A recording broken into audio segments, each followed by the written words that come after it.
Karena mafia-mafia itu justru ingin uang-uang itu jadi keuntungan mereka.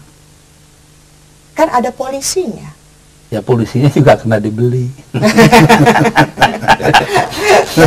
Jadi susah kan, itu sudah jadi lingkaran setan situ. Coba Anda pergi ke apa itu Kramat Jati di situ di Pasar Induk. Itu yang pegang cabe dari seluruh Jawa. Itu seorang perempuan buta huruf lagi. Tapi dia pinter memaksa petani jual cabai semurah-murahnya kepada dia. Itu sebabnya makanya. Jadi tidak bisa enak itu. Dan itu juga makanya diperlukan HKTI yang dipimpin Pak Siswono untuk memperjuangkan nasib petani. Jadi kita dari dulu sampai sekarang masih dalam taraf perjuangan. Jadi karena itu ekonomi kita haruslah berupa ekonomi yang menaikkan pendapatan terus-menerus dari warga masyarakat. Dengan demikian maka dia kuat membeli apa saja. Sekarang ribut. Minyak 2000 bensin 2000 perak seliter udah ribut. Di luar negeri 4000, Bu. Kenapa tapi orang di luar negeri gak ribut? Bis dia kuat beli, penghasilannya jauh berlipat-lipat. Nah, itu masalahnya. Luar negeri juga penuh kesulitan-kesulitan seperti kita. Jadi karena itu ya penting sekali itu. Apalagi kalau luar negerinya seperti Singapura. Singapura itu nggak punya hutan, tapi dia pegang 144 paten pembuatan rotan. Lah ini gila kan sudah. Kita kagak acan-acan. Sama saja dengan kemarin itu apa gempa bumi di Irian itu. Nabire. Ya di Nabire. Kofi Annan Sekjen PBB sudah telegram duka cita.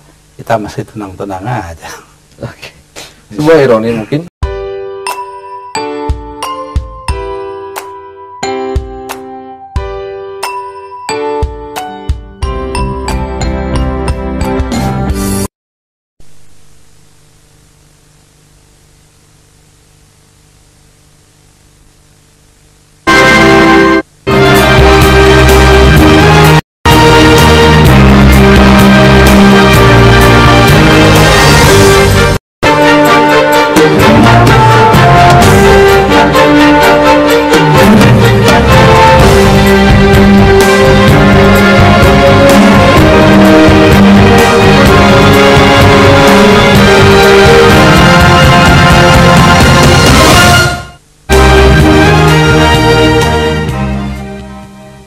Selamat malam pemirsa, senang sekali bisa berjumpa dengan Anda kali ini di Era 7 Suara. Memang ada sedikit perubahan daripada episode-episode yang lalu.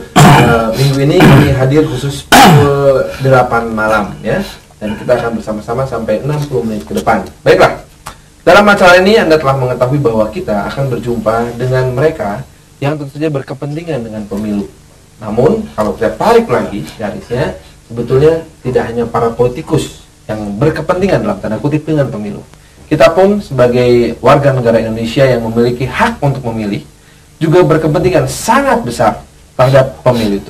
Untuk itu kita bersama-sama akan mendengarkan suara dan juga menyuarakan suara kita di 7 suara ini.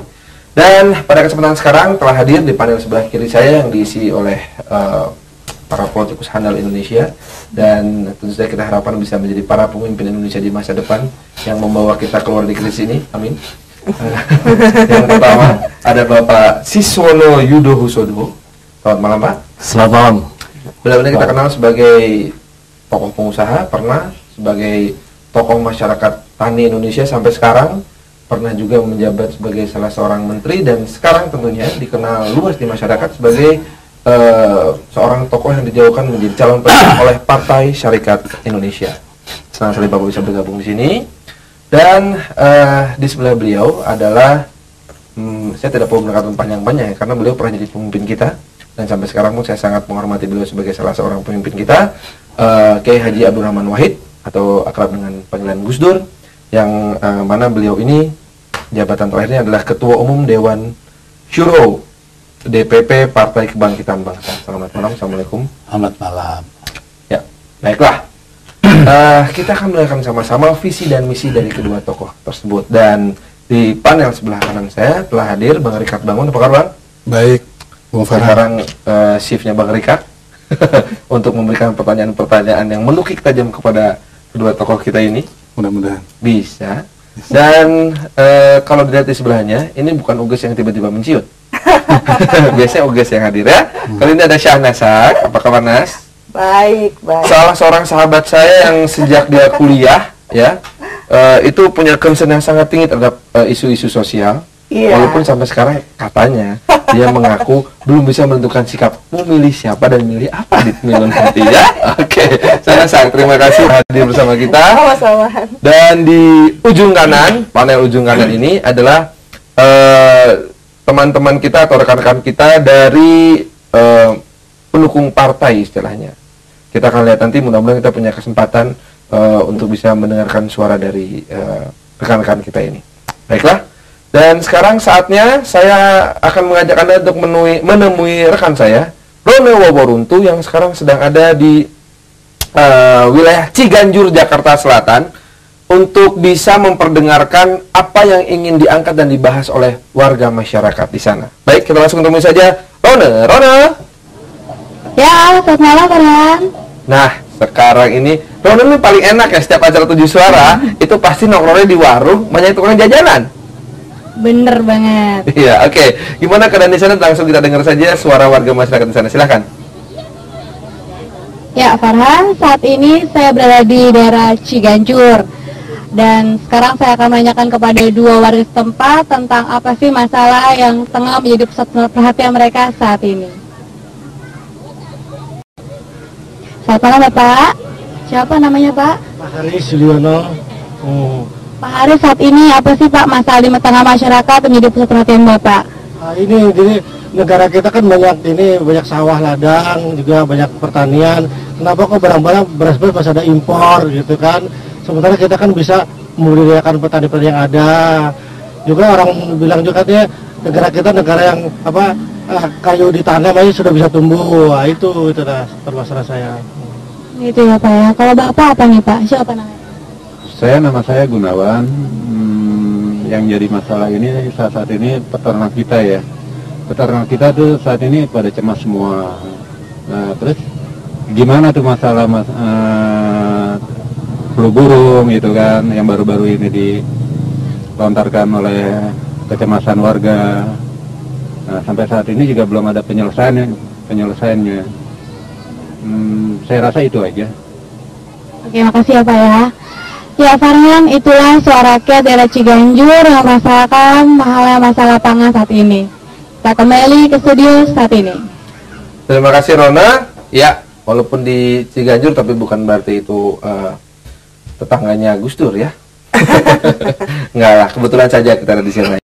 Baiklah, rupanya yang menjadi salah satu concern warga masyarakat sekarang ini adalah masalah-masalah yang sangat dekat dengan keseharian. Salah seorang bijak tuh berkata bahwa yang namanya kalau udah urusan perut, ya, itu bisa menyebabkan orang menghunus parangnya. Nah, itu yang mau kita angkat sekarang ini, mengenai masalah kebijakan, masalah-masalah pertanian dan juga masalah-masalah pangan di Indonesia. Hal yang sangat menarik adalah waktu saya ngobrol dengan teman-teman di sini, diskusi ringan ya, saya tanya, kalau kita punya uang 50.000, kita masuk ke pasar atau supermarket, mana yang kita pilih? Durian montong yang dari Thailand yang udah lebih enak itu, atau durian katuk dari Jawa Timur yang belum tentu enak itu? Montong. Nah, Montong. itulah dia. Kenapa hal itu bisa terjadi? Kesalahan kita para konsumen yang sudah begitu jadi kapitalis ya, atau kah memang platform dari kebijakan sektor pertanian dan juga masalah pangan yang sepertinya carut marut di negeri kita ini? Ya, Bang Rikat Bangun dan Sanas akan berusaha mengorek hal itu, dan kedua tokoh kita akan memberikan visi dan misinya mengenai masalah yang sangat penting sambil saya pegang perut. Ya, silahkan Nas atau Bang Rikat duluan. Silakan, Bang. Ya. Mungkin tanggapan itu Gus Dur atau Pak Sis, bahwa kita ini kebanjiran produksi luar negeri dalam bidang pertanian juga dan di bidang lain juga. Apa kita tidak punya konsep tentang produksi nasional seperti apa sih, termasuk juga dalam soal ketahanan pangan ini? Ya, saya melihat bahwa untuk waktu yang lama kebijakan pemerintah itu menekan harga pangan mesti murah. Kalau beras naik sedikit, Bulog operasi pasar ditekan. Akibatnya petani itu merasa rugi. Sekarang ini panen raya, saya baru pulang dari Kerawang. 1 kilo gabah hanya harga Rp800 per kilo, padahal ongkos produksinya sudah mencapai Rp1.000, dia rugi. Akibatnya dari dulu produksi menurun terus. Pangan itu harus murah supaya upah buruh murah. Upah buruh murah diharap menjadi daya tarik investasi asing. Terus terang kita bersyukur bahwa Gus Dur naik jadi presiden tahun 99. Saya cerita dulu. 98 pemerintah itu merubah. Import beras dideregulasi, dibebaskan. Import membanjir. 98 beras masuk ke Indonesia 5,8 juta ton. Lalu Gus Dur naik jadi presiden bulan September Pak ya? Ya. Oktober saya menghadap beliau menjelaskan masalahnya. Dia masuk 0 dari beras 0%, Gus Dur setuju naik jadi 60%. Tapi kita ingat tahun 98 itu ditandatangani persetujuan dengan IMF, letter of intent dengan IMF. Yang kita semua ingat Kamdesu berdiri di belakang presiden dengan sedekap itu. Yang masuk beras dia harus ke 0%. Kayak guru galak lagi marahin muridnya ya Pak ya? Ya baru waktu Pak Gus Dur naik jadi ke 60%. Tapi kemudian berunding dengan IMF tetap mau 0%. Akhirnya jalan tengah dikasih 30%. Ini tetap nggak cukup. Thailand biar masuk beras itu 120%. RRC biar masuk berasnya 150%. Jepang biar masuk berasnya 400%. Harga beras yang murah ini membuat beras luar negeri itu banjir masuk kita. Bukan karena petani luar negeri efisien, tapi karena beras luar negeri itu kelebihan. Thailand harga beras di Bangkok Rp400 per kilo, Rp4.000 per kilo. Tapi beras Bangkok dibawa ke Indonesia Rp1.600 per kilo. Itu sebabnya produksi kita menurun terus, kemudian akibatnya kita menjadi tidak cukup pangan dan kita mengimpor. Saya berharap bahwa ke depan pemerintahan yang akan naik ke depan akan memperhatikan harga pangan itu harus cukup baik, memberi keuntungan pada petani, dan hanya dengan cara itu produksi akan meningkat untuk memenuhi kecukupan sendiri. Nah, kemudian tadi saya dengar Pak Gunawan juga tanya soal flu burung. Saya kira akibat isu flu burung ini, pasar ayam dalam negeri sekarang drop 50%, tidak main-main. Rakyat Indonesia itu 1 tahun makan ayam kurang lebih 700 juta ekor. Drop 50% berarti hilang pasar 350 juta ekor. Akibat rakyat tidak mau makan sekarang ini harga ayam di pasar cuma Rp4.000. Padahal petani membuat 1 kilo ayam hidup tidak kurang dari 6.000, jadi selalu rugi Rp2.000. Nah, saya ingin menggunakan forum ini untuk menyampaikan masyarakat tidak usah takut makan ayam. Ayam yang kena flu burung direbus dengan temperatur 80 derajat dalam 1 menit itu penyakit hilang. Oh, hilang itu penyakit. Benar saya ya. Ya, tidak usah takut. Saya kira itu yang saya bisa sampaikan. Baik. Tapi dari saya keterangannya Pak Sis itu benar, tapi saya ingin nambahi bahwa ini semua disebabkan oleh apa? Karena negara tidak mau membedakan antara biaya yang harus dikeluarkan petani, dan itu sebagian besar adalah untuk obat-obatan dan pupuk yang impornya begitu mahal. Jadi di satu pihak petani kita harus bayar mahal barang-barang impor berupa obat dan pupuk, di pihak lain dia jualnya harus murah karena dipaksa bersaing dengan barang-barang luar negeri yang sangat murah. Ini cilaka ini kan. Sedangkan kita lihat di Jepang, itu semua orang mengeluh bahwa buah-buahan nggak bisa masuk Jepang. Bukannya cuma dikasih biaya mahal, nggak bisa masuk. Kenapa? Karena dia ingin melindungi petani-petaninya. Di kita nggak ada begitu itu. Tapi untuk saat itu ini ditambah bahwa pemerintah itu dulu ya di zaman Orde Baru itu mengikuti policy atau kebijakan untuk substitusi ekspor. Jadi barang-barang untuk ekspor itu diberi keringanan bukan main. Akibatnya adalah bahwa masyarakat kita itu banyak yang larinya atau perhatiannya ke ekspor, tapi petani tetap dibiarkan, padahal itu mayoritas bangsa. Oke. Tapi kalau misalnya saya, katakanlah saya mewakili ibu rumah tangga dan ibu-ibu umum lainnya, saya hitungan-hitungan persentase 30% segala macam itu mungkin udah nggak kepikiran sama saya. Saya cuma berpikir bagaimana saya bisa beli beras enak, murah, anak-anak sehat, makan ayam segala sesuatu itu kan sangat simple, sangat pragmatis, implementasinya itu mau yang udah beli sehat selesai. Nah, saya melihat bahwa memang belakangan pemerintah lebih cenderung ke industri sepertinya gitu ya, dibandingkan dulu waktu saya kecil, waktu saya sekolah, betul kan kalau saya salah ya, waktu saya kecil kayaknya petani menanam. Soko guru bangsa. Iya. Jadi petani itu betul-betul luar biasa. Kita itu negaranya adalah pertanian agraris. Saat ini saya tidak melihat itu setelah sekian puluh tahun ya. Dan saya melihat mungkin ini pemerintah juga mesti berpikir lebih dalam untuk soal pertanian ini. Itu ada anunya Bu, ada imbalannya. Mengapa ibu-ibu rumah tangga ingin beli yang murah, ingin beli yang enak tapi murah? Itu karena penghasilannya kecil. Jadi karena itu ekonomi kita haruslah berupa ekonomi yang menaikkan pendapatan terus-menerus dari warga masyarakat. Dengan demikian maka dia kuat membeli apa saja. Sekarang ribut. Minyak 2000 bensin 2000 perak seliter udah ribut. Di luar negeri 4000 Bu. Kenapa tapi orang di luar negeri gak ribut? Bis dia kuat beli, penghasilannya jauh berlipat-lipat. Nah itu masalahnya. Jadi saya tambahkan apa yang disampaikan Pak Kiai ini. Kalau ibu-ibu ingin beras murah, petaninya rugi. Nah itu. Padahal 50% rakyat Indonesia petani.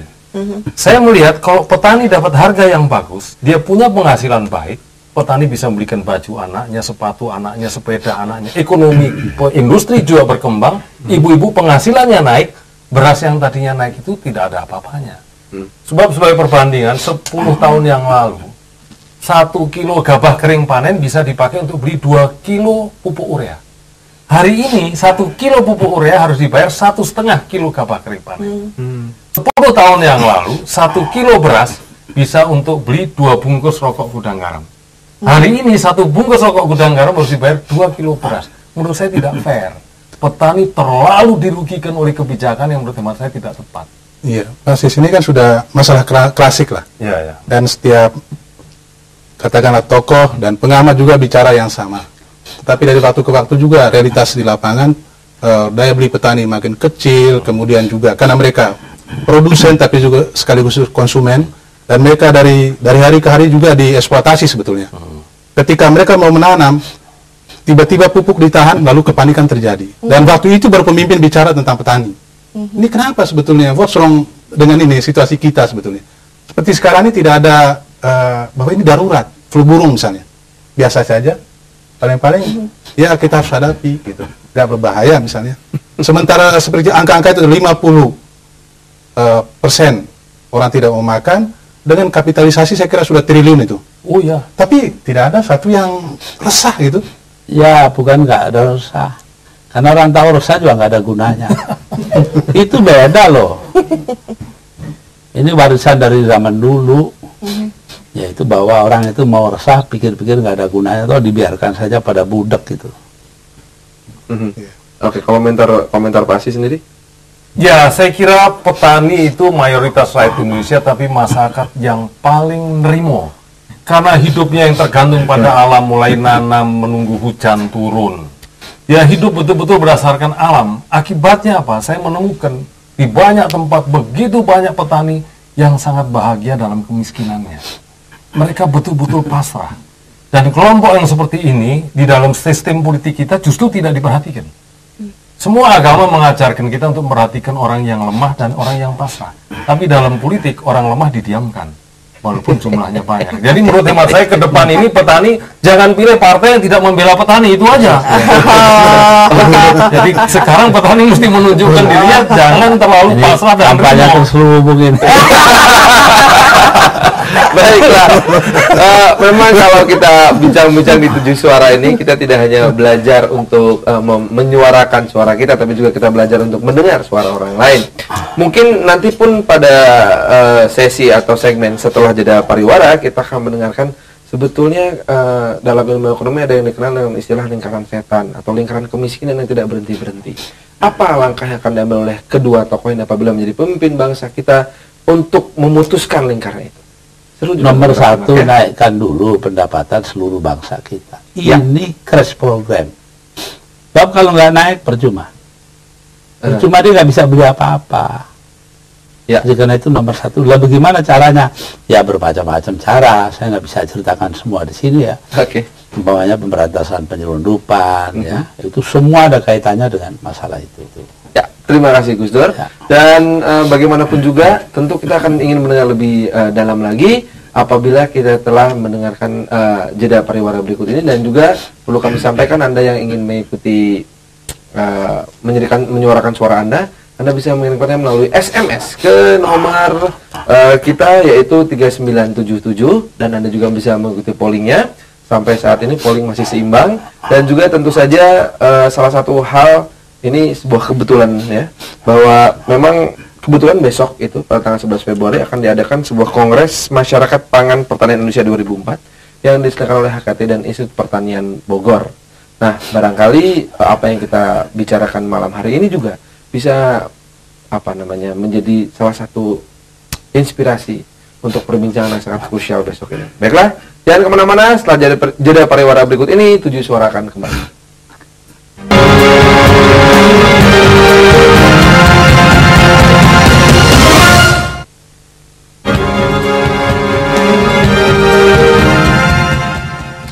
Baiklah, pemirsa, kita lanjutkan perjumpaan ke 7 Suara, dan kita langsung saja menuju ke dua orang tokoh kita dan juga kedua orang panel kita. Nas atau Bang Rikat akan melanjutkan pertanyaan lagi? Saya mau betul-betul yang tidak bisa masuk ke pemikiran saya, petani itu kan jasanya betul-betul luar biasa, tapi saya melihat di Indonesia mafianya juga luar biasa ya. Jadi sebetulnya uang kan banyak nih yang ada di Indonesia. Kenapa sih, apa sih sulitnya untuk menaikkan taraf hidup petani yang saat ini selalu ditempatkan di posisi yang paling bawah? Sama nih, petani, nelayan, sama nih kasusnya ya. Jadi apa-apa sulit sementara kalau itu uang yang beredar yang entah ada di mana oleh si mafia-mafia ini dikumpulkan, itu bisa di-upgrade kan semuanya.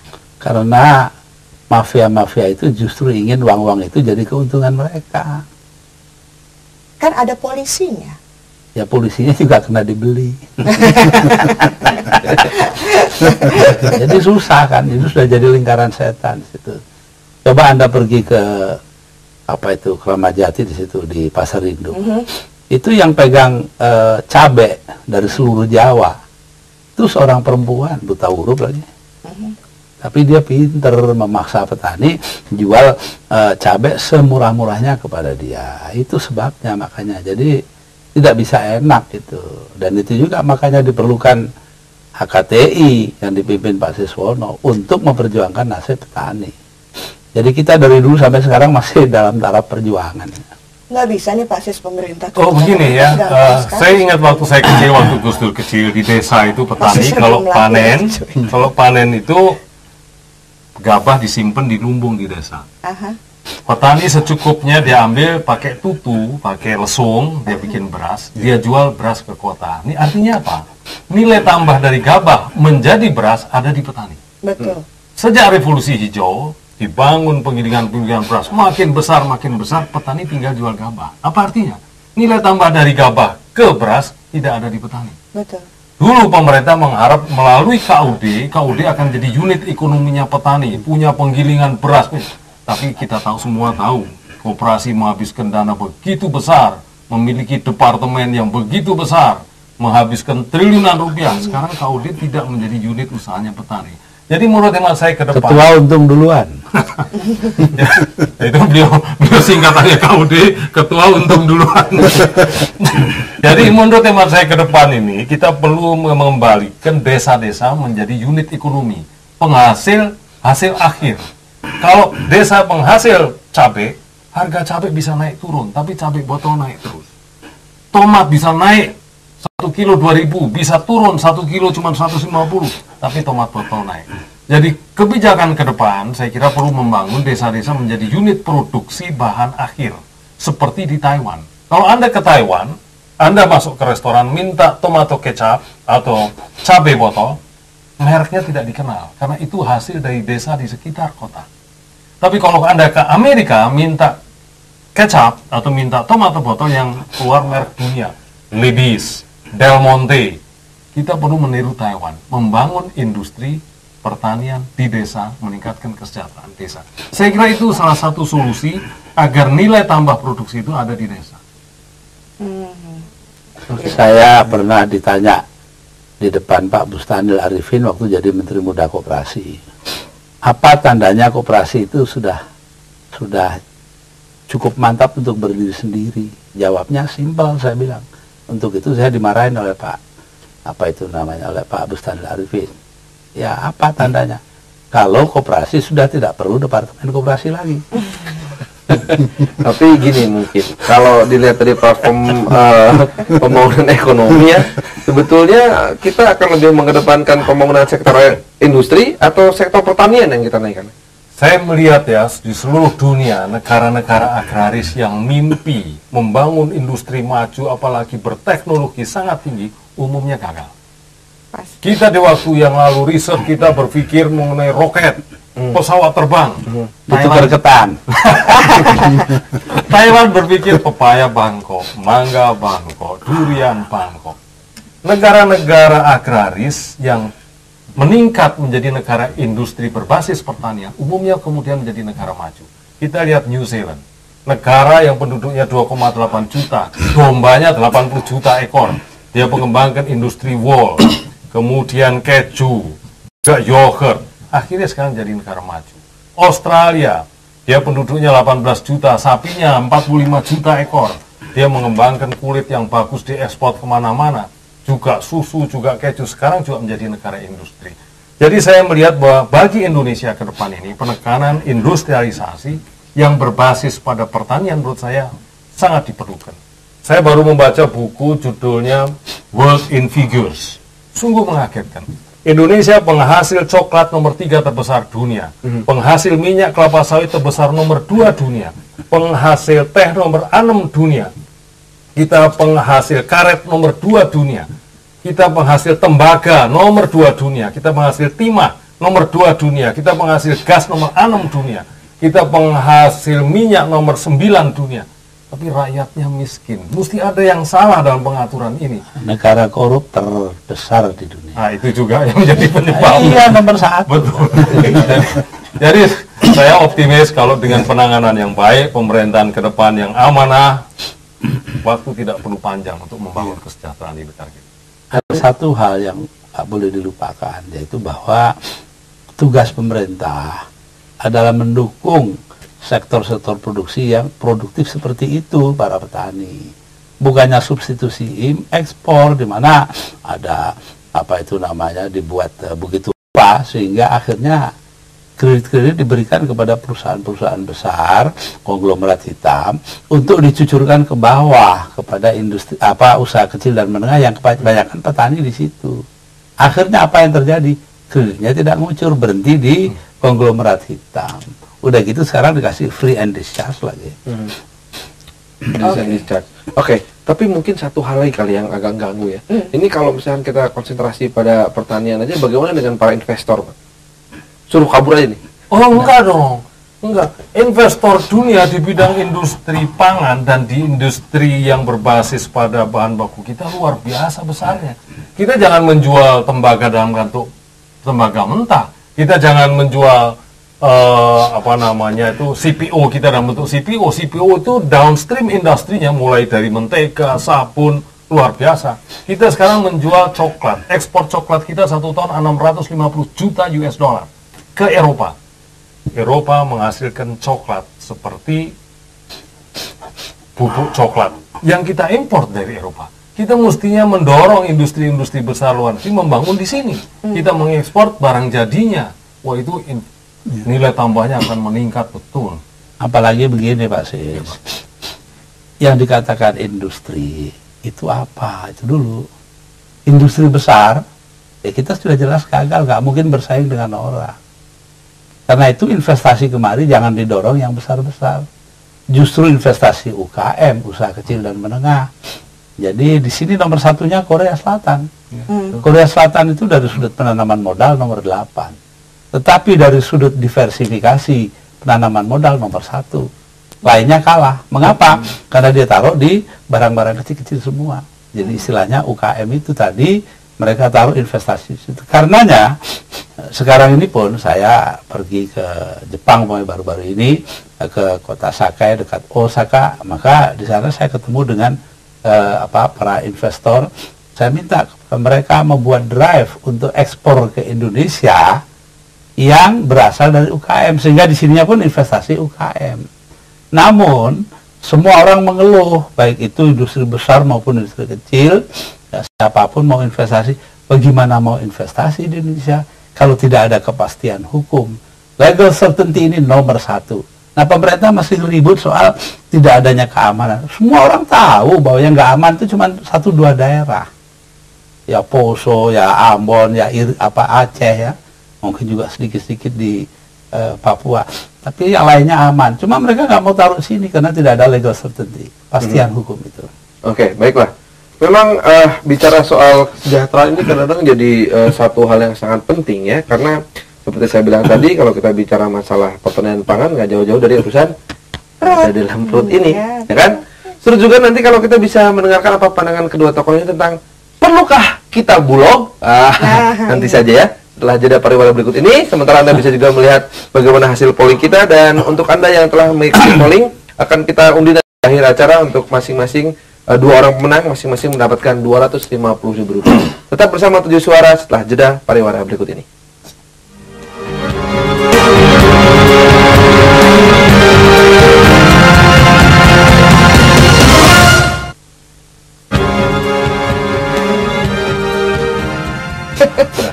Ya, baiklah. Pemirsa, kalau ada di studio ya, Anda pasti akan senyum-senyum sendiri ya. Karena selama jeda pariwara ini kita dihibur oleh Gus Dur dengan jok-joknya yang menyegarkan. Terima kasih loh, Gus. Baiklah, sekarang saatnya mungkin kita berbagi sedikit senyum kepada para pemirsa di rumah. Anda silahkan menelpon ke nomor telepon untuk yang wilayah Jakarta, Tangerang, Bekasi ke 5747744, sedangkan yang berada di luar wilayah tersebut ke nomor 0215747755. Cepet banget yang teleponnya, saya belum selesai baca nomor telepon udah yang nyambung ya. Oke, selamat malam, halo. Suara. Ya. Dari Sukma di Tangerang.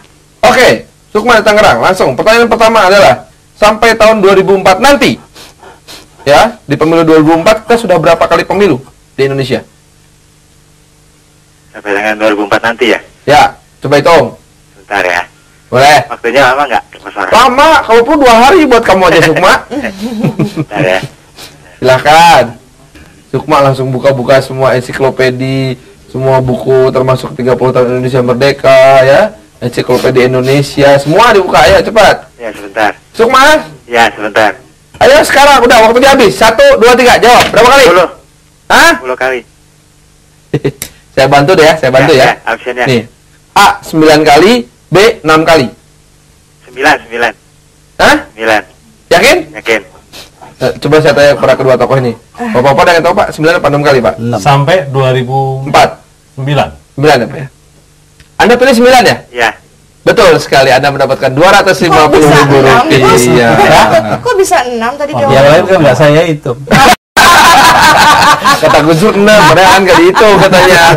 Oke, kita langsung menuju pada pertemuan yang kedua. Silakan, jangan lupa nomor teleponnya, yaitu ke nomor telepon kita yang berada di wilayah Jakarta, Tangerang, Bekasi 5747744, dan wilayah di luar Jakarta, Tangerang, Bekasi 0215747755. Masih ada 1 pertanyaan lagi dan 1 permainan kita, yaitu menebak gambar tokoh kita. Ya, ini dia. Waduh, kok teleponnya fals tiba-tiba ini. Selamat malam, halo. Halo. Halo. Ya, dengan siapa ini? Andi. Siapa? Andi. Eh, Di Cakung. di Cakung, Jakarta Utara. Timur. Oh, Jakarta Timur. Maaf, saya kurang hafal. Karena saya bukan orang Jakarta. Ngeles. Anda kerja atau kuliah? Kuliah. Di Bani Saleh, Bekasi. jurusan apa itu? Ya. Jurusannya apa? Teknik. Teknik. Oh, ini pasti bisa nih. Karena secara teknik Anda pasti pintar sekali menghitung ya. Coba, pertama kali Indonesia melaksanakan pemilu tahun berapa? Ya. Pertama kali Indonesia mengadakan pemilu tahun berapa? Ada pilihannya nggak? Hah? Pilihannya nih. Harus kasih pilihan ya? Iya dong. Saya bantu. A. Tahun 1955, B. Tahun 1965. Berapa? A berapa? A 1955, B 1965. 1965. Gak apa-apa, di teknik nggak ada mata kuliah sejarah ya. 55, sayang sekali, agak salah ya. Terima kasih. Waktu itu ada berapa partai? Banyak sekali ya Pak Sis ya? Pak, 55 banyak ya. ada 39 partai. Ada 39. Baiklah, sekarang kita masuki permainan kita yang ketiga, yaitu menebak gambar tokoh. Selamat malam. Selamat malam. Dengan siapa ini? Dengan Sulaiman. Sulaiman, Anda bekerja atau kuliah? Nganggur. Oh, nganggur. Ya, bagus. Kalau orang nganggur ini biasanya suka banyak waktu untuk baca koran dan nonton TV. Iya. Coba, Anda pasti harusnya tahu dengan wajah tokoh berikut ini. Anda perlihatkan, Anda lihat ya. Untuk Rp500.000 siapakah nama beliau? Beliau, saya sebutkan saja sebagai salah satu figur sentral sektor pertanian di Indonesia. Bapak Bungaran Saragi. Coba kita buka seutuhnya. Betul sekali. Beliau sekarang jabatannya apa? Menteri Pertanian. Gak percuma sekeringan di rumah ya. Nonton TV yang membaca korannya. Rp500.000 untuk Anda, selamat ya. Oke, terima kasih. Itulah dia permainan kita di segmen yang sangat singkat ini. Kita langsung menuju ke segmen berikutnya. Setelah jeda yang berikut, tentu saja masih di 7 Suara, jangan kemana-mana.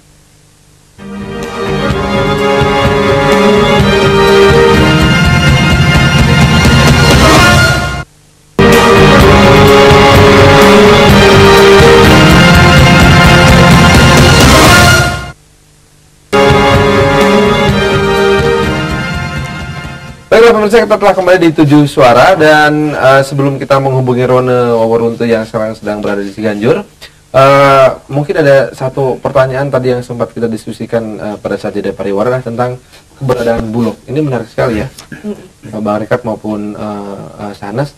Gimana kalau kita sama-sama dengar dari kedua tokoh ini tentang keberadaan Bulog? Masih perlu atau enggak? Dibubarin aja ya. Saya rasa begini, secara prinsip memang Bulog harus dibubarkan, tetapi itu harus perlahan-lahan, nggak bisa sekaligus.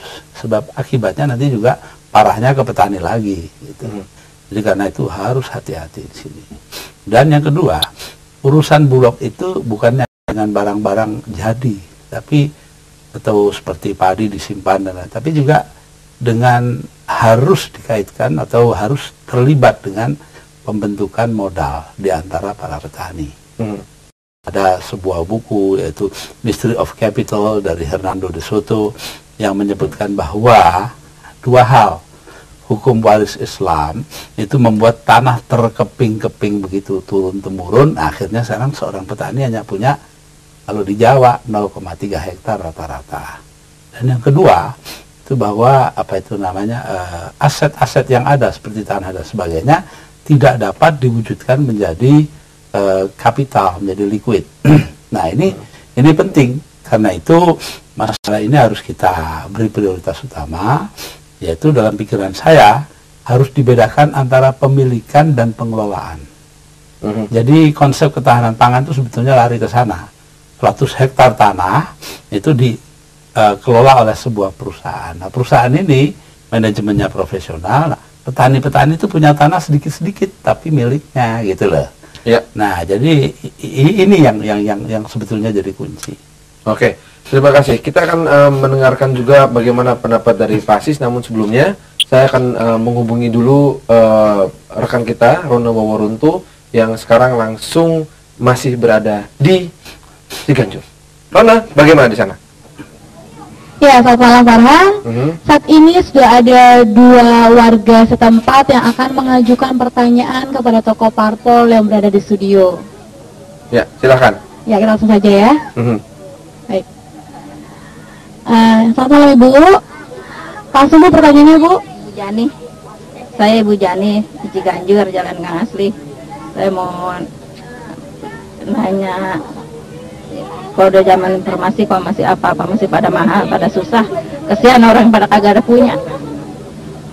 Nah, apalagi kalau kayak saya udah nggak punya suami, udah nggak mikirin, kesian orang yang pada nganggur. Udah gitu. Tabah ya Bu ya. Ya, kalau masih apa nih Mas? Pertanyaan yang diajukan Mas. Saya cuma mau tanyakan pada dua kandidat yang ada mengenai apa visi dan misi mereka untuk menanggulangi kekurangan pangan yang ada di Indonesia, yang salah satunya disebabkan oleh adanya banjir, tanah longsor, rusak jalan, dan kemudian ini saya mau tanyakan juga kemana sih dana pajak yang dibayarkan oleh masyarakat, baik warga negara Indonesia ataupun warga negara asing yang ada di Indonesia kepada pemerintah, itu kemana tuh? Sebab yang ada di lapangan adalah seperti kita lihat sendiri gitu. Itu aja. Terima kasih ya Mas ya. Ya Farhan, itulah dua pertanyaan dari warga setempat yang silakan untuk langsung bersama tokoh parpol yang ada di studio. Silakan Farhan. Ya, terima kasih Rona, dan tentunya pemirsa kita akan melalui jeda pariwara dulu sejenak. Setelah itu kita akan mendengarkan visi dari Pak Sis Wono tentang keberadaan Bulog dan bagaimana manajemennya, juga menanggapi pertanyaan-pertanyaan dari warga masyarakat tadi. Kita akan kembali setelah jeda pariwara berikut ini. Jangan kemana-mana.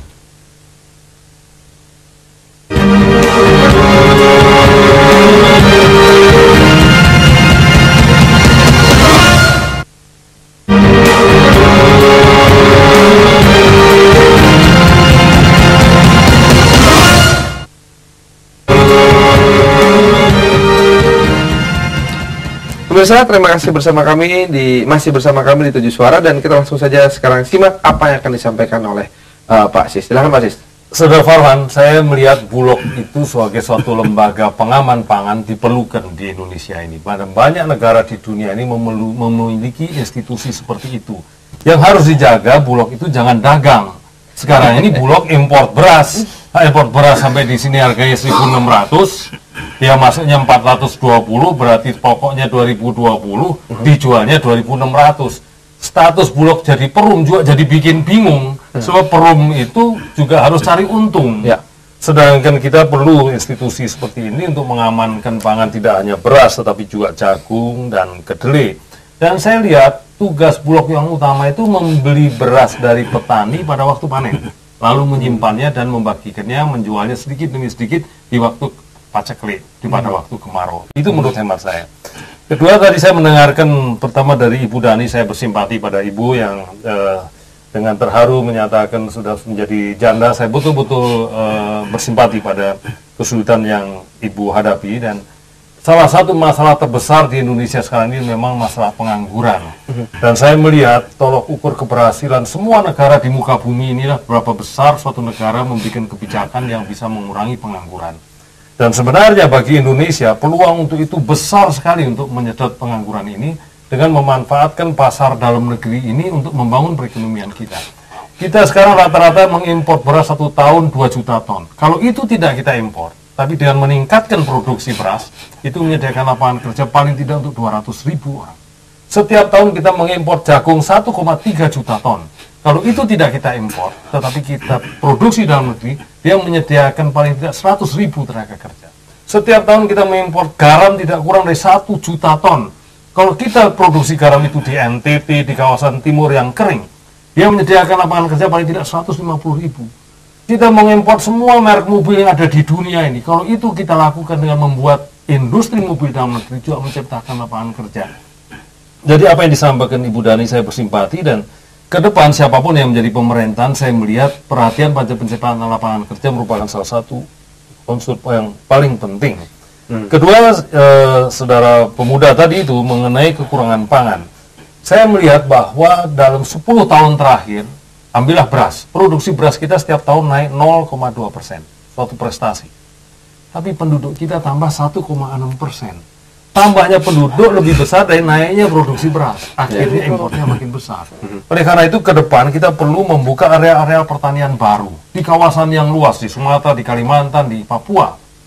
Yang terjadi di Indonesia, setiap tahun Pulau Jawa ini 40.000 hektar lahan pertanian berubah jadi real estate, jadi industrial estate, jadi jalan dan lain-lain. Jadi penduduk bertambah, sawah berkurang, akhirnya impor. Jadi saya ingin menganjurkan pemerintahan yang akan datang, kita perlu membuka areal-areal pertanian baru untuk dibagikan pada para petani yang tadi disebutkan Pak Kiai, di Jawa ini cuma 0,3 hektar, supaya dia tambah luas tanahnya, meningkatkan produksi kita supaya kita tidak impor dan menyediakan lapangan kerja. Saya kira itu sudah Farhan yang saya bisa jelaskan. Oke, kalau Gus Dur sendiri? Ya, kalau menurut saya memang penciptaan lapangan kerja itu penting sekali. Namun satu hal yang juga penting adalah bahwa standar kehidupan para petani kita harus dinaikkan terus-menerus. Hanya dengan cara inilah kita dapat membuat mereka membeli barang-barang produksi dalam negeri. Nah, satu hal yang penting adalah bahwa karena orientasi kita itu substitusi ekspor, kita nggak begitu hirau dengan perkembangan pasar dalam negeri. Nah, nanti kita, saya rasa kalau yang diomongkan Pak Sis itu dilakukan, kita akan diboikot Pak oleh dunia internasional. Karena apa? Karena ya kita katakanlah menelanjangi atau bersaing dengan perusahaan-perusahaan besar-besar multinasional yang sudah tingkatannya internasional, duitnya banyak, sehingga mereka boikot, tidak mau beli ekspor kita. Akhirnya kita nggak bisa impor lagi. Nah, karena itu kita menghadapi masalah tidak bisa ekspor banyak-banyak, kita buka atau kita buat pasaran dalam negeri yang lebih hebat lagi. Kenapa? Karena kita ini 205 juta orang. Masa mau nerima aja pasaran luar negeri membeli barang kita? Nggak bisa, nggak cukup. Luar negeri juga penuh kesulitan-kesulitan seperti kita. Jadi karena itu ya penting sekali itu. Apalagi kalau luar negerinya seperti Singapura. Singapura itu nggak punya hutan, tapi dia pegang 144 paten pembuatan rotan. Lah ini gila kan sudah. Kita kagak acan-acan. Sama saja dengan kemarin itu apa gempa bumi di Irian itu. Nabire. Ya, di Nabire. Kofi Annan, Sekjen PBB sudah telegram duka cita, kita masih tenang-tenang aja. Oke. Sebuah ironi mungkin, Bang Rikat ada pertanyaan? Ya, soal persoalan pertanian atau pangan sekarang ini lebih kelihatannya direduksi pada beras. Jadi kita sebetulnya ada terjebak bahwa pangan itu adalah beras. Sehingga kalau kering lalu lari ke beras. Nah, ini ironi juga bahwa seperti Cina misalnya, penduduknya sudah 1,3 miliar, tetapi hampir tidak ada persoalan. Ada persoalan, tetapi tidak sehebat kita. Nah, seperti yang Pak Sis bilang tadi, bahwa ini suatu gerakan yang berlawanan. Penduduk makin banyak, jumlah lahan makin sedikit, kemudian kebutuhan beras kita makin banyak juga. Sehingga terbayang kalau nanti 400 juta penduduk Indonesia. Lalu kita tergantung dari luar, dan belum tentu yang di luar juga bisa menyediakannya. Nah, seperti apa kita kalau tidak membahas sekarang ini, Pak Sis? Saya setuju, Pak Rikard, bahwa Indonesia punya potensi pangan yang luar biasa besarnya. Saya baru baca sebuah buku, di dunia ini luas hutan sagu dunia 2 juta hektar. 1 juta hektar ada di Indonesia. Dan separuh hutan sagu dunia ada di Indonesia. Dari 1 juta hektar itu 900.000 ada di Papua. Tapi ini peneliti Jepang melaporkan, setiap tahun 3 juta ton tepung sagu Indonesia terbuang di hutan. Karena pohonnya tua dan tumbang. Padahal sagu ada sumber karbohidrat yang sangat potensial. Saya setuju kita perlu mengembangkan diversifikasi pangan. Tidak hanya sagu, kita punya, tidak usah nanam di hutan sagu kita luar biasa. Kita masih punya juga jagung, ubi, juga sukun. Lalu saya mau menambahkan sedikit, Pak Sis. Di Cina, itu selalu dikaitkan dengan kekuatan, katanya yin dan yang, dari posisi positif dan negatif. Kalau kita makan sagu, selalu bukan dimitoskan, dirasionalisasi, diberi katakan penjelasan ilmiah. Seperti dulu orang membuang katakan jambu, tapi sekarang banyak orang mengkonsumsi jambu, jus jambu, karena dikatakan bahwa di situ ada vitaminnya, kandungan gizi yang ada kandungan gizi. Nah, kita ini mesti pada tingkat kesadaran mesti dibangun lagi. Kemudian pada tingkat lapangan juga mesti juga dilakukan perbaikan dan terobosan.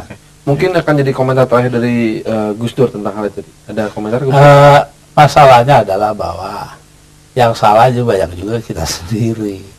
Contohnya, kalau sedang berambang atau bawang merah itu laku keras ya di daerah Brebes, semua nanam berambang. Lah itu akibatnya harga jatuh, gitu loh.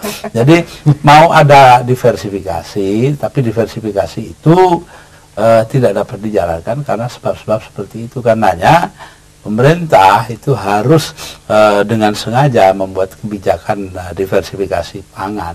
Dan ini konsep ketahanan pangan itu di situ letaknya. Itu dengan cara rewards, dengan cara hadiah-hadiah ya.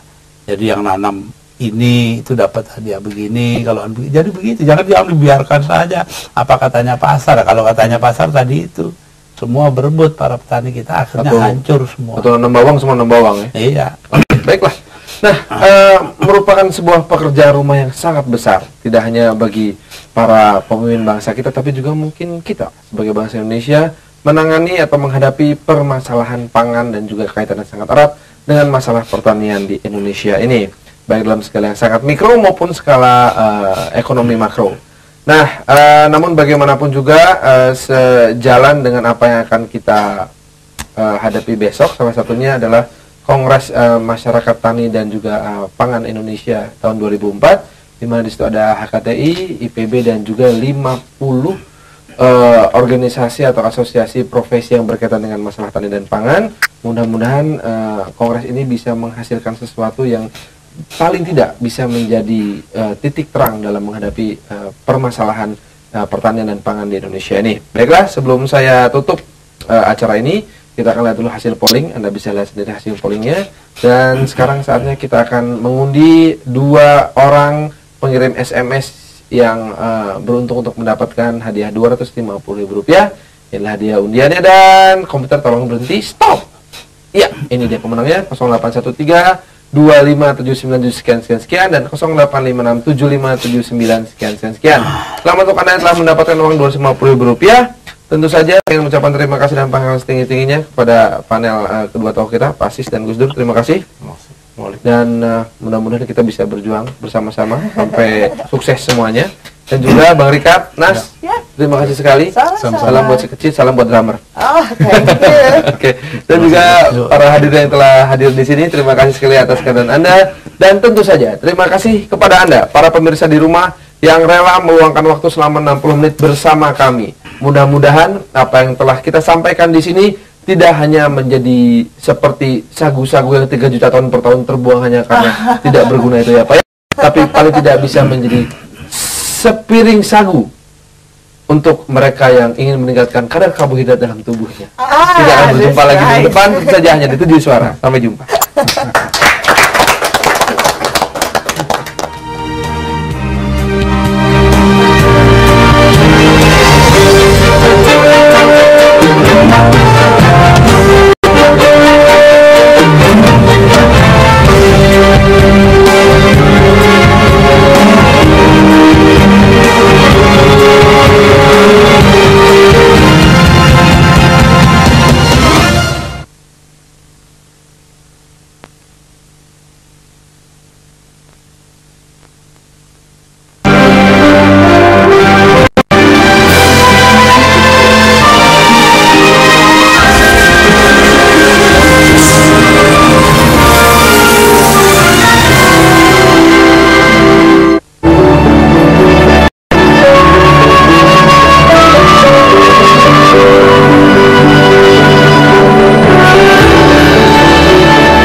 Satu sama dengan segalanya, dan 2 dikurangi 1 sama dengan tiada